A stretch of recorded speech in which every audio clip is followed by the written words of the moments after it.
Bien, quería empezar el tema de hoy, que tiene que ver con el poder transformador del Espíritu, ¿no? Ya que estamos en el contexto del Pentecostés. Y quería contarles esta historia. Dice que una vez una señora salió de una fiesta y esta mujer pues había tomado más alcohol de lo que debía. Entonces salió un poquito ebria ahí, ¿no? Tambaleándose un poquito. Y mientras iba caminando de regreso a casa, justo se cruzó, ¿no?, en camino contrario con un hombre. Y apenas pues ella lo vio, ¿no? ¿Saben cómo son los borrachitos? La señora lo vio y le dijo: ¡feo!, le gritó. El hombre todo ofendido, ¿no? Entonces la miró a la mujer y le dijo: ¡borracha! Y la mujer lo vio y le dijo: sí, pero a mí se me quita mañana, dijo, ¿no? Pero a mí se me quita mañana. Y bueno, a veces hay realidades que podemos enfrentar con esperanza de que se nos quite mañana, ¿no? Cuántas cosas queremos en la vida que se nos quiten mañana. Pero la buena noticia hoy para todos los feos y las feas que estamos aquí es que también, ¿no?, el hecho de no ser muy atractivo se nos puede quitar mañana. Mi padre fue cirujano plástico, ¿ya? Entonces él tenía la tremenda capacidad de transformar a la gente fea en gente hermosa, ¿ya? Y yo, una de las cosas que me encantaba cuando iba a su consultorio era ver las fotos, ¿no? Porque él, como médico, pues de todos sus pacientes tenía fotos, y esas fotos mostraban el antes que él las operara y después, ¿no? Entonces yo veía esas narices todas horribles antes, y ahora unas narices pues hermosas, ¿no? Veía algunos hombres y mujeres que a veces tenían pues unos poquitos de rollitos acá, antes y después parecían pues mises, ¿no? Entonces, sí, qué lindo que en la vida podemos tener muchas veces un antes y un después, ¿ya? Pero bueno, por eso muchos dicen hoy que realmente no existe gente fea, no existen hombres feos y mujeres feas. Lo único que existe son hombres y mujeres sin plata. Porque el que tiene plata para pagarse una cirugía, ¿no?, hasta a los feos se nos quita, ¿ya? Pero bien, pero no les he venido a hablar de eso hoy. Pero así, entonces, como mi padre tenía este poder de transformar a las personas, la buena noticia hoy es que el Espíritu también tiene el poder de transformar a las personas. Y no necesitamos tener plata para pagar un cirujano, ni tenemos plata para hacernos una operación. Pero el Espíritu de Dios tiene el poder de transformar a las personas, de sacar todo lo horrible de nuestra vida, porque la maldad, el pecado nos hace personas horribles, ¿no? Pero el Espíritu nos embellece, ¿no? Y de eso queremos hablar hoy, del poder transformador del Espíritu. Y a la vez venía pensando también en el hecho de que el próximo domingo Colombia tiene elecciones, ¿no? Y qué bueno es tener algunos criterios para saber cómo votar. Y qué lindo es poder entonces examinar juntos esta mañana cómo el Espíritu de Dios elige. Porque si aprendemos algo de cómo el Espíritu de Dios elige, tal vez nosotros también el próximo domingo podamos hacer buenas elecciones, ¿ya? ¿Y qué tal si abren conmigo entonces en el libro de Lucas, capítulo 6, y pensando un poco en torno al Espíritu, en torno a las elecciones presidenciales de Colombia? Dios puso en mi corazón predicarles este texto: la elección de los 12 apóstoles, ¿no? Sí, nosotros no vamos a elegir 12 apóstoles, pero vamos a elegir un presidente, y así que aprender de cómo Jesús eligió a los 12 tal vez nos ayude a desarrollar algunos criterios de cómo el próximo domingo pues emitir un voto inteligente. ¿Ya? Por supuesto, cuando pensamos en los 12 apóstoles, y sobre todo en 11 de ellos, que permanecieron hasta el final, pues uno de los momentos más gloriosos que ellos vivieron fue el tiempo de Pentecostés, ¿no? Recuerdan ahí, como lo registra Hechos capítulo 2, cuando el Espíritu de Dios vino sobre ellos, cuando comenzaron a hablar en otras lenguas, cuando tuvieron esas lenguas de fuego, que era la señal de la presencia de Dios en sus vidas, cuando predicaron el Evangelio y toda una multitud de judíos entonces le entregó su vida a Dios. Qué momento tan glorioso, ¿no? El de Pentecostés. Pero muchas veces cuando vemos a los apóstoles ese día, pensamos que eso es pues para ellos, ¿no? Pero que Dios no me podría usar a mí de la misma manera. Que Dios debe tener algunos engreídos con los cuales pues utiliza de esa manera, pero yo creo que yo no estoy dentro de la lista de los engreídos de Dios.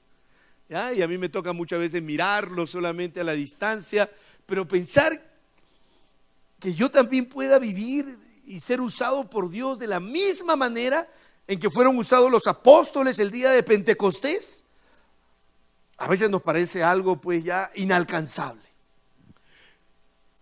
Pero qué lindo es, así como mi padre tenía fotos de antes y después, también podemos ver a los apóstoles cómo eran antes y cómo fueron después. Y justamente el texto que vamos a leer en Lucas capítulo 6, verso 12, porque en Pentecostés vemos cómo fueron después. Pero ¿cómo fueron antes? Lucas capítulo 6, verso del 12 en adelante, nos va a introducir a responder esta pregunta. Dice ahí la palabra de Dios: en aquellos días, él, Jesús, fue al monte a orar y pasó la noche orando a Dios.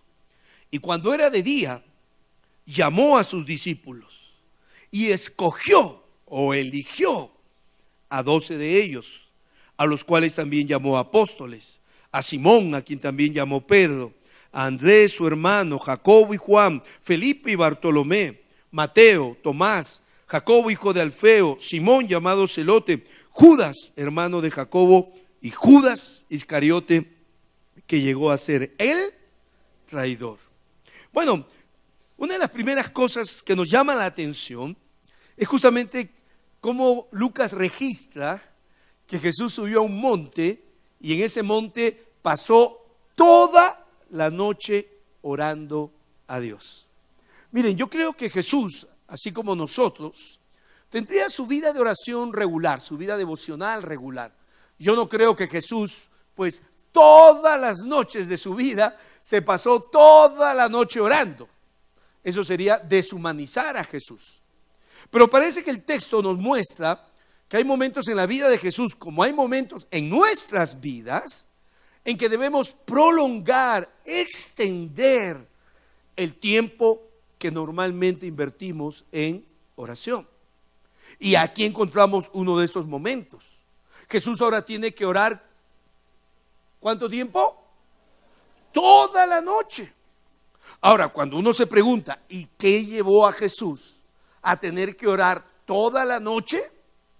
Bueno, él tenía que tomar una decisión de vital importancia, una decisión trascendental en su vida, y era elegir en medio de la multitud de personas que lo seguían. Él tenía que elegir a 12 personas, y esas 12 personas iban a ser quienes iban a continuar su ministerio luego que Jesús ya no estuviera entre nosotros. Jesús en un sentido está decidiendo en función de eso el éxito o el fracaso, porque de qué hubiera valido que Jesús hubiera muerto en una cruz, hubiera resucitado al tercer día, hubiera ascendido al Padre con la promesa de que Él iba a volver, si es que no habían habido hombres que continuaran predicando el mensaje de Jesús, que continuaran generación tras generación diciéndonos por qué tuvo que morir, por qué tuvo que resucitar. Y es así que el Evangelio ha llegado a nuestros días. más de 2000 años después. Para aquellos que les guste el atletismo, pues es como cuando uno corre la posta de 4%. ¿De qué vale que 3 corran bien si el último va a correr mal? Jesús está eligiendo su posta. ¿Quiénes van a continuar corriendo, no, con el mensaje del evangelio cuando Él vuelva a su Padre? Así que era una elección de vital importancia. Y aquí encontramos ya una primera enseñanza para nosotros. Ni nos atrevamos a tomar decisiones que son de vital importancia en nuestra vida sin haber pasado un buen tiempo en oración. Es una gran verdad que debemos aprender. Y todos en algún momento tenemos que tomar decisiones de vital importancia. Jóvenes que tienen que decidir qué carrera voy a estudiar. Chicos solteras y solteros que tienen que decidir, ¿acepto a este muchacho o a esta chica como mi novio o como mi novia? Otros más avanzaditos tienen que decidir, ¿me caso con él o me caso con ella? ¿Me cambio de trabajo? ¿Aprovecho esta oportunidad para migrar y comenzar a vivir en otro país? Todas esas son decisiones de vital. No nos atrevamos a tomar esa clase de decisiones en la vida sin haber pasado un buen tiempo orando. ¿Está bien? Y por supuesto, el próximo domingo tienen que tomar también una decisión de vital. ¿Quién va a ser el nuevo presidente de Colombia? ¿Está bien?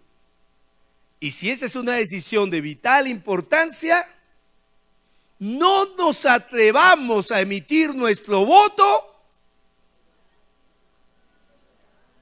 A ver. No nos atrevamos a emitir nuestro voto el próximo domingo sin haber pasado un buen tiempo de oración. ¿Está bien?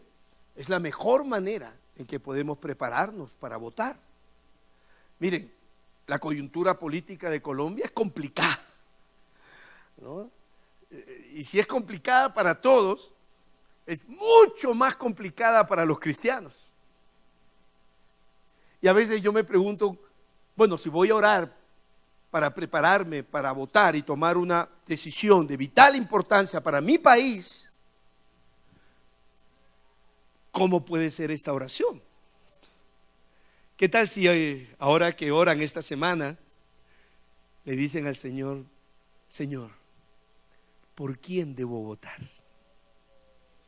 Qué lindo preguntarle eso a Dios en oración. Señor, ¿por quién debo votar?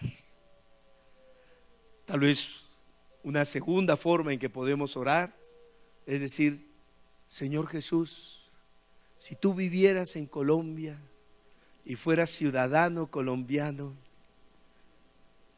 ¿por quién votarías tú, Jesús? Qué linda pregunta, ¿no? Y tratar de escuchar lo que Dios tiene que decirnos en oración al respecto. Y claro, ¿no? ¿Y qué tal si ahí en oración descubres que Jesús no votaría por el candidato que tú estás pensando votar? ¿Qué tal si ahí en oración descubres que Jesús no votaría por el candidato que tú estás pensando votar? Sí. Ahora, yo les digo por qué para nosotros como cristianos se vuelve mucho más difícil tomar la decisión de por quién votar. Porque normalmente en coyunturas como esta, que no solo Colombia vive, sino muchos países latinoamericanos vivimos, el gran conflicto que normalmente yo como cristiano experimento en tiempos de elecciones es este: que a veces quien es el mejor candidato para defender los intereses de la iglesia cristiana, porque va a defender nuestro concepto de lo que es bueno y de lo que es malo, ¿no? Nuestro concepto de lo que creemos que debe ser la familia, nuestro concepto de lo que creemos de cómo se debe vivir la sexualidad. Muchas veces el que creemos que es el mejor candidato para la iglesia, muchas veces no lo es para el país. Y ahí sufro. Y muchas veces quien yo creo que es el mejor candidato para el país, no es el mejor candidato para la iglesia. Y entonces yo le hago la pregunta a Jesús, le digo: Jesús, ¿por quién votarías tú? ¿Por el que es el mejor candidato para la iglesia? ¿O por el que es el mejor candidato para el país? A ver, ¿qué creen ustedes?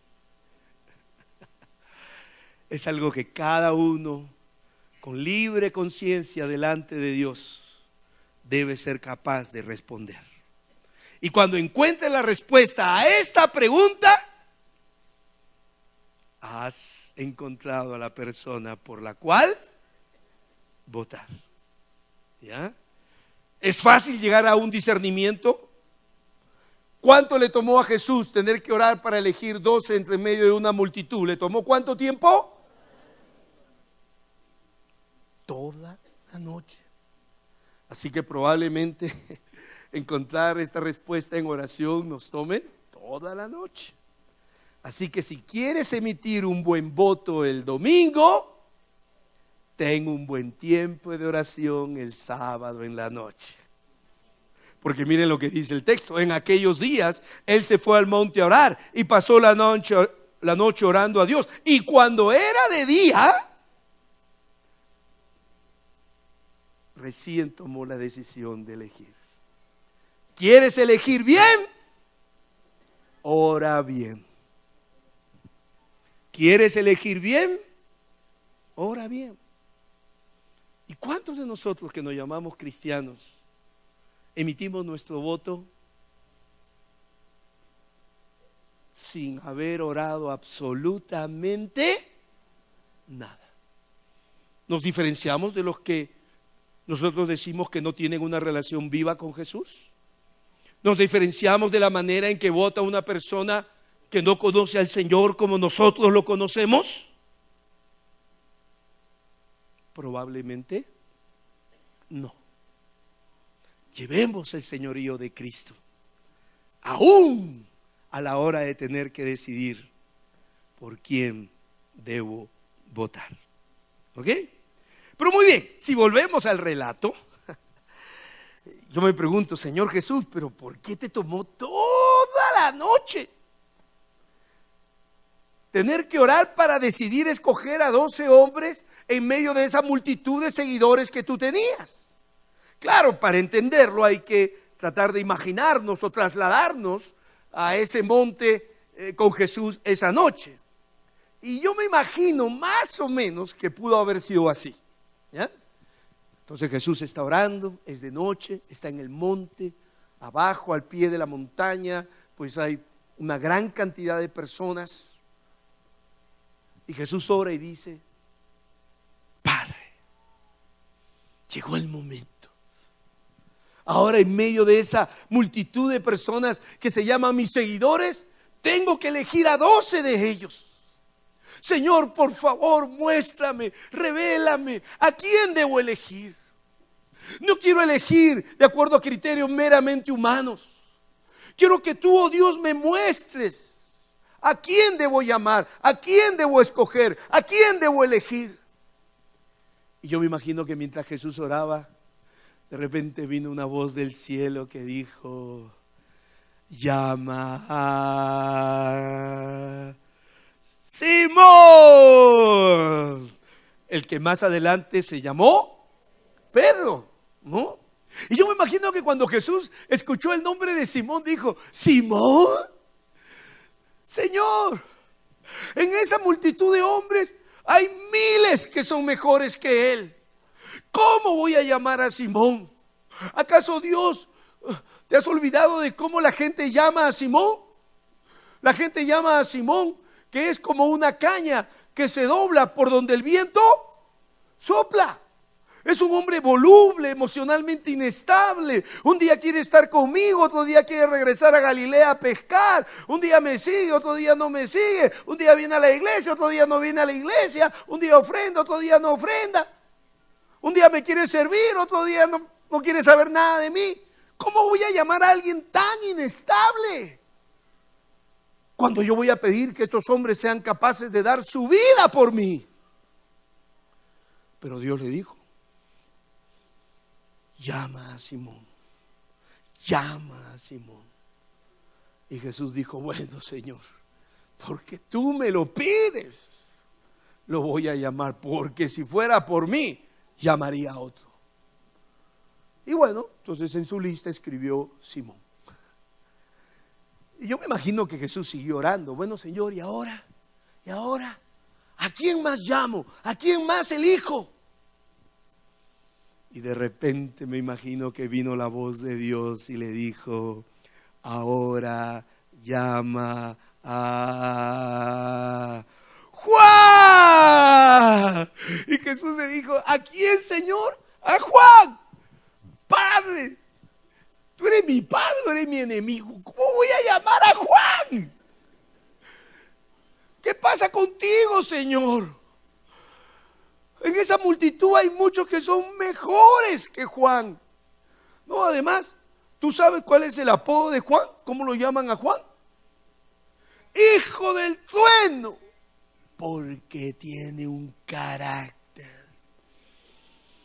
Si viviera en nuestro día lo llamaríamos fosforito, porque el hombre es explosivo, ¿no? Cuando Jesús iba con Juan a predicar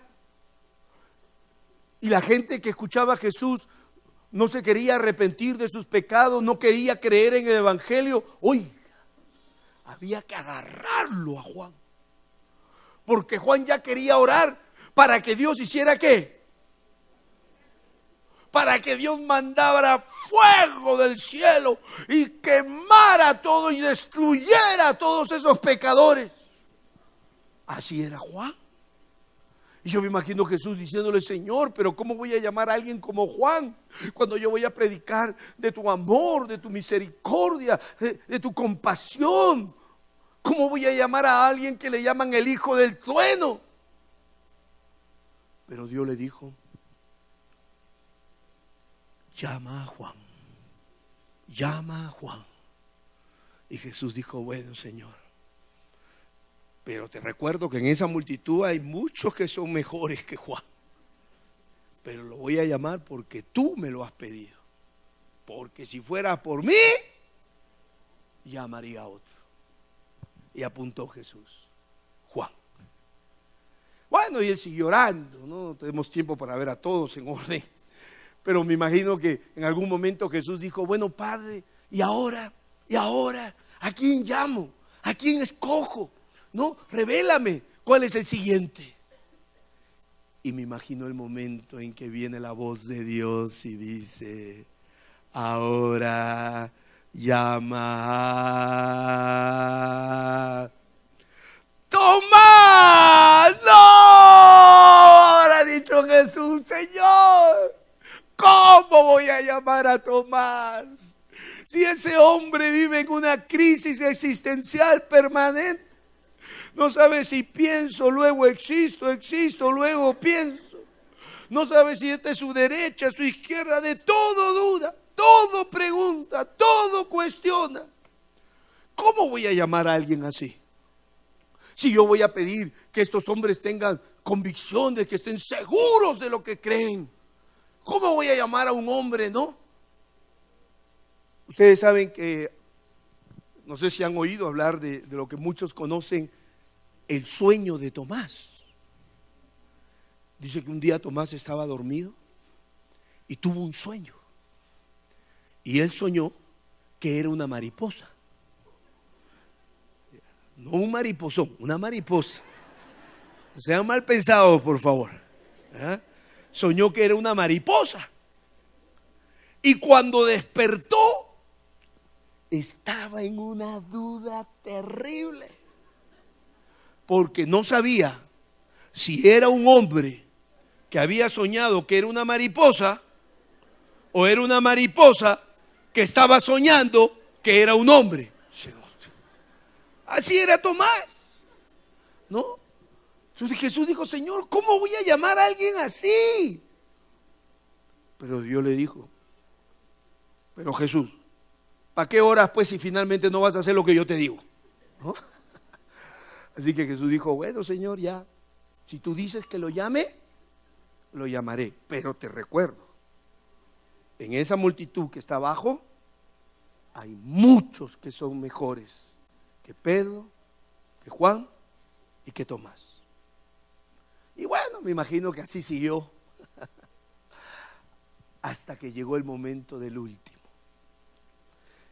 Yo me imagino cuando llegó el momento del último, solo quedaba uno más para completar la lista. Y yo me imagino a Jesús orando y diciendo: Padre, hasta aquí he llamado lo que tú has querido, he llamado los que tú has elegido. Pero Señor, por favor, diría Jesús, que el último sea un discípulo de a verdad, por favor, uno de a verdad, Señor.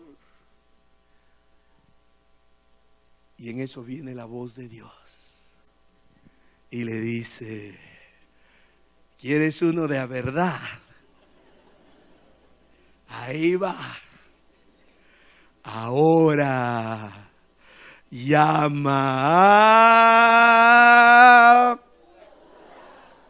Ahora llama a Judas. ¡No! Imagino que: Señor, ¿qué te ocurre? ¿Cómo voy a llamar a Judas? Tú sabes que ese hombre me sigue porque es un hombre ambicioso. Para él la vida es dinero, dinero, y si sobra tiempo, dinero también. ¿Cómo voy a llamar a un hombre así? No, él cree que yo voy a derrocar al rey Herodes, que voy a tomar el poder de Palestina, y él ya se ve como el futuro ministro de economía de mi gobierno. Y además ese hombre es ladrón, Señor. ¿Cómo voy a llamar a un hombre así? Dios le dijo: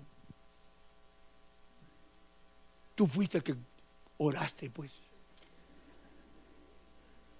Así que llámalo. Y Jesús apuntó su nombre. ¿Cómo le habrá costado a Jesús? ¿Estás seguro, Padre? Aún es tiempo de cambiar. Llámalo.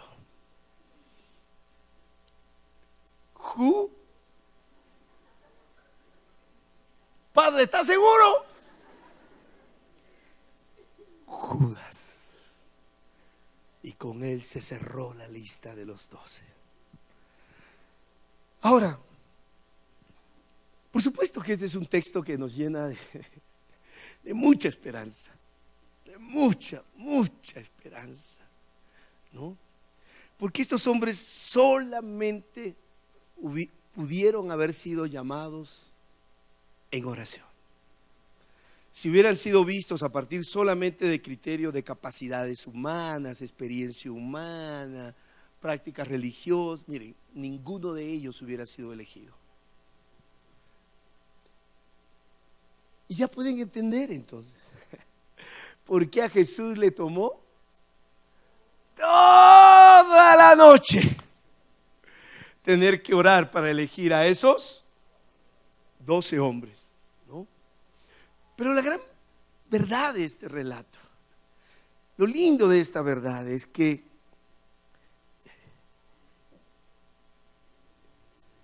Dios no los llamó por lo que ellos eran, porque realmente en el momento en que los llamó, había muchísimos que eran mejores que ellos, ¿ya? Dios los llamó no tanto por lo que ellos eran en sí mismos, sino por lo que Él podía hacer a través de ellos. Y eso nos recuerda entonces esta gran verdad. Y es que muchas veces Dios llama a los que nadie llamaría. Dios escoge a lo que aquí ninguno de nosotros escogería. Dios elige a los inelegibles. La gran verdad de este relato es que en el reino de Dios nadie es desechable. Nadie. ¿No? Dios puede elegir, Dios puede llamar, Dios puede escoger a aquella persona que tú pensarías que jamás sería elegido, que jamás sería escogido. Esa era la gran rabia, el gran odio que los fariseos, los religiosos del tiempo de Jesús tenían con él, porque ellos eran los que sentían que merecían ser llamados. Ellos eran los que sentían, mira, nosotros somos 1000 veces mejores que esos 12. Nosotros somos mejores personas, somos más morales que ellos, somos más piadosos, cumplimos con todos los rituales que la ley nos exige. Nosotros conocemos las escrituras, nos guardamos de la maldad. ¿Cómo es posible, Jesús, que los escojas a ellos y no nos escojas a nosotros? Y es que normalmente Dios nunca escoge a aquel que está esperando que lo escoja. Normalmente Dios nunca llama a aquel que está esperando que lo llame, o aquel que cree que merece que lo llame. No. Yo me imagino el momento, ya siendo de día, Jesús desciende del monte, tiene la lista de los 12, los elegidos por Dios para ser llamados sus apóstoles, para que estén cerca de Él, para que Él les dé una autoridad especial. Y ahí había una multitud, ¿no? Y seguro muchos de ellos, segurísimos, yo soy fijo, ¿no? Sí, imagino que ahora que Peckerman ha elegido a los 35. No sé cuántos se considerarán fijos cuando finalmente se elija a los que van a Rusia, ¿no? Pero normalmente Dios nunca elige a los que se creen fijos, a los que creen merecerlo, a los que creen que ellos sí están ahí por derecho propio. Yo me imagino que estos 12, cuando estaban en medio de la multitud, los 12 sentían una sola cosa: definitivamente nosotros no estamos en esa lista. Aquí hay muchos que son mejores que nosotros. Eso me hace recordar una experiencia del colegio. Ustedes, seguro los que más me conocen, se han dado cuenta que yo camino diferente. Espero que se hayan dado cuenta que camino diferente, ¿no? Aunque yo siempre digo que para mí los que caminan diferente son ustedes. Así que el tema de aquí, quién camina diferente, es bien subjetivo. Pero les voy a decir qué me pasó a mí. A los 10 meses de nacido, a mí me dio una enfermedad que se llama poliomielitis. Y entonces lo que yo tengo, y me dio solo en la pierna izquierda, gracias a Dios, porque muchos le dan en otras partes del cuerpo y literalmente se mueren. Pero a mí me dio en la pierna izquierda. La poliomielitis es una especie de parálisis infantil que no permite que esta parte del cuerpo donde el virus te atacó se desarrolle de la misma manera que el resto de tu cuerpo, ¿ya? Entonces yo tuve esto, así que específicamente hablando, yo soy una persona con una discapacidad física, ¿ok? Pero aunque lo tuve desde muy niñito, no tengo conciencia de la vida sin esta discapacidad. Siempre fui una persona que me encantó mucho el deporte, ¿ya? Así que no se engañen. ¿no? Si alguno quiere jugar conmigo, le puedo dar una paliza jugando fútbol, básquet o tenis o cualquier otro deporte. Porque de chiquito lo he practicado y con mucha pasión. ¿Está bien? Y recuerdo, claro, cuando estaba en la secundaria, pues tenía la ilusión, la esperanza de poder estar en la selección de básquet de mi colegio y jugar los campeonatos nacionales, escolares, ¿no? Y yo era pues el afanoso, no me perdía ni un entrenamiento, iba a todos los entrenamientos, pero realmente lo hacía con muy poca esperanza, porque habían otros 40 muchachos con 2 buenas piernas que corrían más rápido que yo, que definitivamente tenían pues las primeras opciones.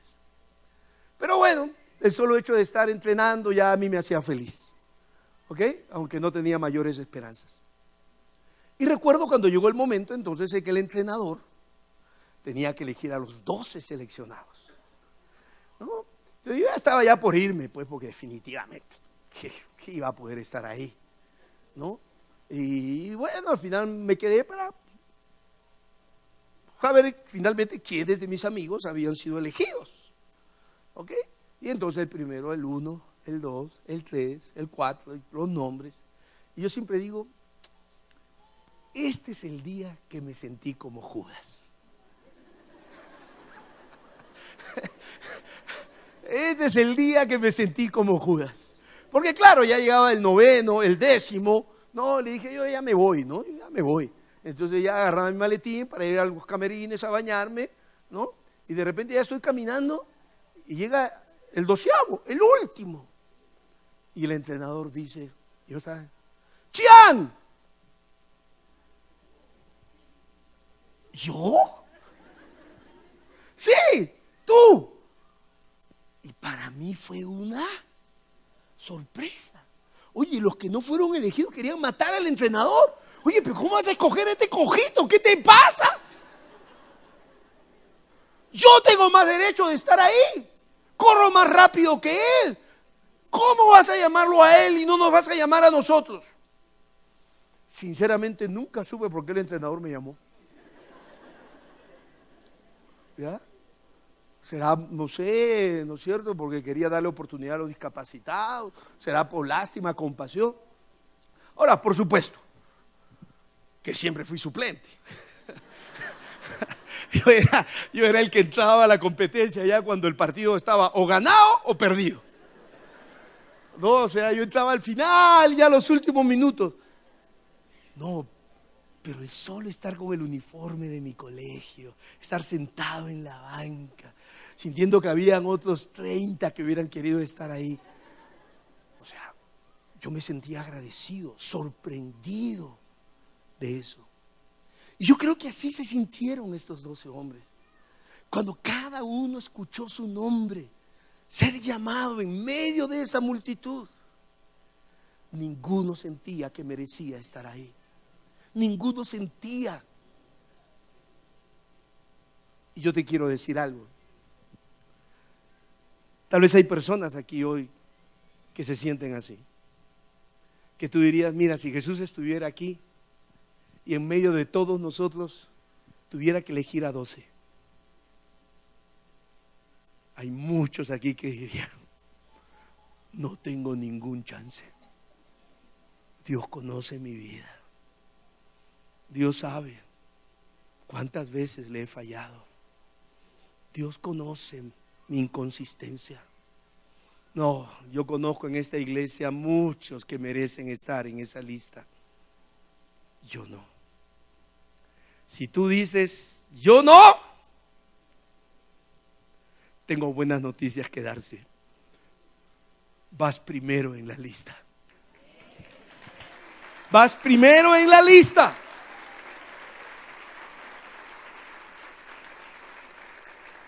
Y así se sintieron estos hombres cuando fueron llamados por Dios. Dios nos llama a los que esperan que le llamen. Dios llama solamente a aquellos que están seguros, recontra seguros, que a mí no me llamaría. Bienvenido a la lista de los 12. Pero por supuesto, Dios los llama tal como son. Y para que Dios te llame, Él no te pide que hagas ningún cambio. Así como eres. Inconstante como Pedro, explosivo como Juan, con las dudas como Tomás. Dios no te pide que seas más santo ni menos santo, más puro ni menos puro, que ofrendes más, que ofrendes menos, que vengas más a la iglesia, que vengas menos a la iglesia, que ores más, que ores menos, que sepas más Biblia, menos Biblia. No hay nada que tú puedas hacer para merecerte que Dios te llame. Nada.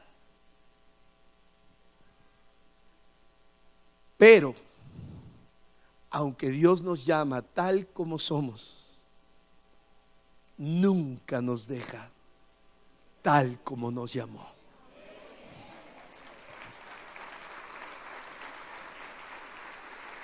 Aunque Dios nos llama así como somos, pero Dios nunca nos deja tal como nos llamó. Miren a estos hombres. Pedro, aquel que se dobla por donde el viento sopla, aquel que no tiene firmeza para enfrentar, ¿no es cierto?, las presiones del mundo, que quieren que nos doblemos por donde ellos quieren.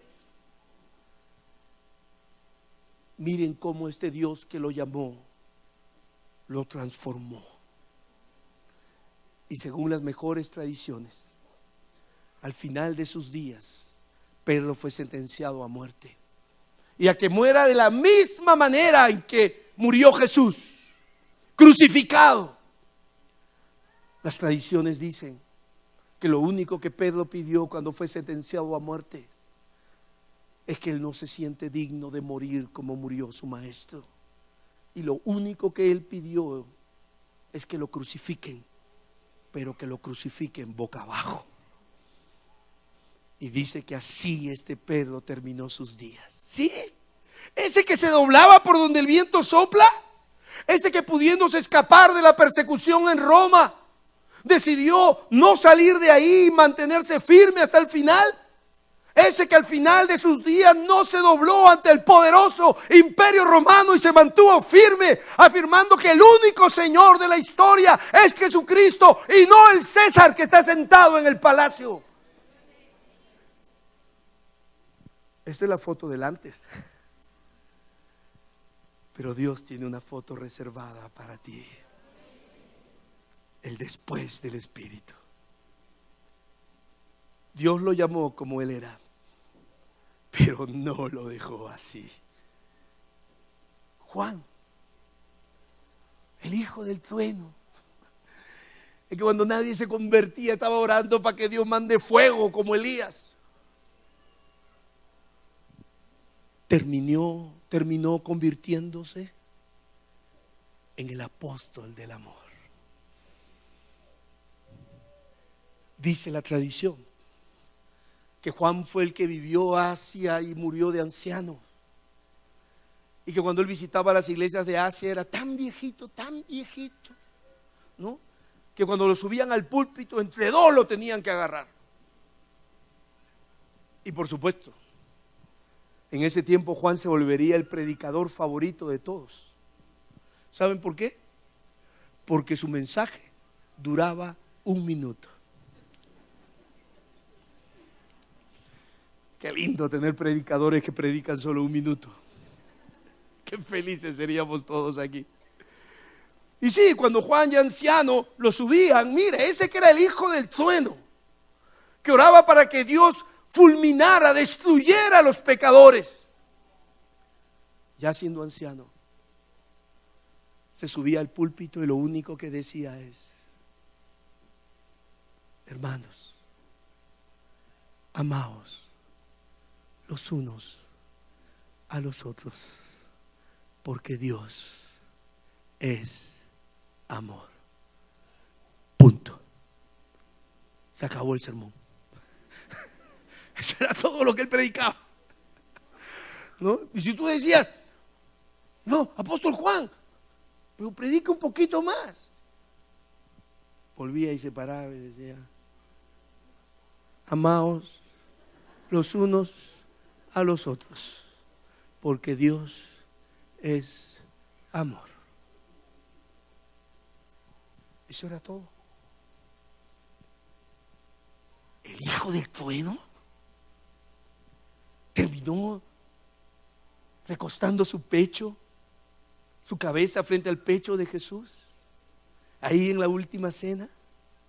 Juan, el hombre que escuchó latir el corazón de Dios. Sí, Dios lo llamó como hijo del trueno, pero no lo dejó como hijo del trueno. Lo transformó en un hijo de un Dios compasivo, amoroso y misericordioso. Y ese es el Dios que él predicaba. Tomás. Sí, Tomás, el de sus dudas, las preguntas. El que decía, quiero meter mi dedo en su llaga, mi mano y mi costado, y entonces creeré. La tradición dice que fue el primer misionero a la India. El primero que llevó las buenas nuevas de salvación en la India. Y ahí Tomás murió. Murió como mártir. Dio su vida y derramó su sangre. Sí, ese Tomás que tenía tantas preguntas, tantas dudas. Sí. Así que si aquí hay algunos como Tomás que tienen muchas dudas y muchas preguntas, ya sabes cómo terminan los que tienen dudas y preguntas. A veces muriendo por aquel al cual no entendía del todo. Pero Tomás era aquel que dijo, Señor, aunque no entiendo, aunque no comprendo, aunque tengo preguntas para las cuales no tengo buena respuesta, pero no por eso voy a dejar de obedecerte y servirte y predicar tu palabra y dar la vida si era necesario. Sí, Dios los llamó tal como eran, pero no los dejó así. El Espíritu lo transformó. Y hoy que celebramos Pentecostés, celebramos el tremendo poder transformador del Espíritu. Porque el Espíritu, cuando irrumpe en nuestras vidas, siempre hay un antes y siempre hay un. Tal vez algunos han llegado esta mañana y solo tienen fotografía del antes. No tienen nada que mostrar. Nada en que tú puedas decir, mira, aquí Dios me ha transformado, me ha cambiado. Pentecostés es una buena fecha para orar y pedirle al Señor que su Espíritu descienda sobre nosotros y haga de cada uno de los que estamos aquí hombres y mujeres nuevos, nuevas en Él. Nos ponemos en pie y oramos para terminar. Padre, gracias porque tú nos llamas tal como somos. No hay nada que yo pueda hacer para merecer que me llames y nada que yo pueda hacer para no merecerlo. El apóstol Pablo decía, lo vil del mundo, lo menospreciado del mundo, lo que no es lo que Dios escogió. Dios escogió a los que nadie escogería. Dios llamó a los que ningún ser humano cuerdo llamaría.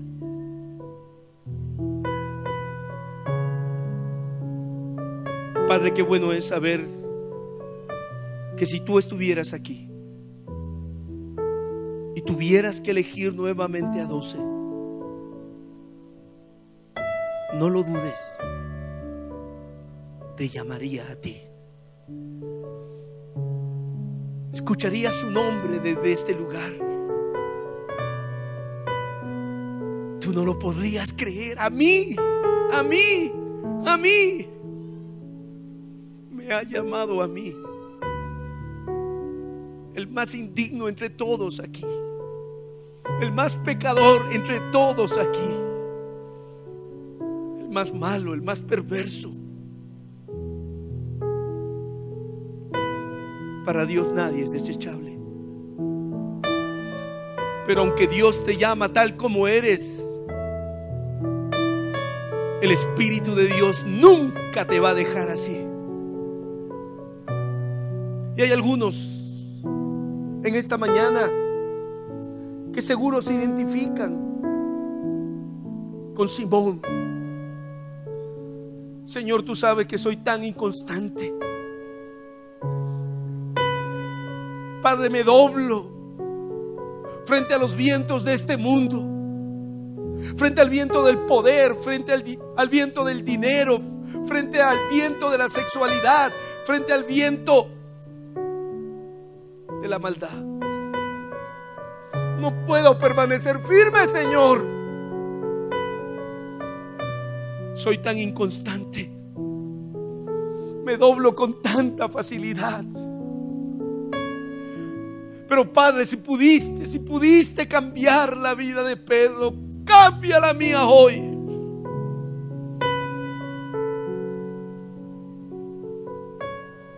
Algunos se identificarán con Juan. Sí, el hijo del trueno. Y has dejado ver el trueno de tu furia, el trueno de tu cólera, el trueno de tu ira. Las personas que más amas, tu esposa, tu esposo, tus hijos. Y el trueno de tu furia ha terminado dañando y lastimando a personas que amas profundamente. Dile al Señor hoy: Padre, si pudiste cambiar a Juan, cámbiame a mí también, Señor. Dame dominio propio. No quiero ser ese hombre explosivo.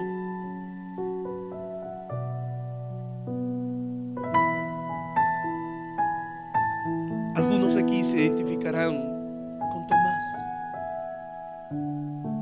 Tienes muchos años viniendo a la iglesia, pero hay preguntas que te siguen atormentando.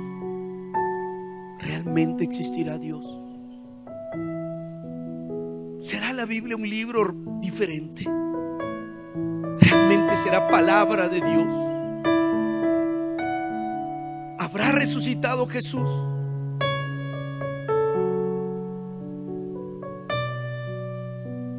¿Vale la pena invertir mi vida en Dios? ¿No será esto una locura de la cual me tengo que apartar ya? Algunos, como Tomás, tienen muchas preguntas y aún no han encontrado buenas respuestas.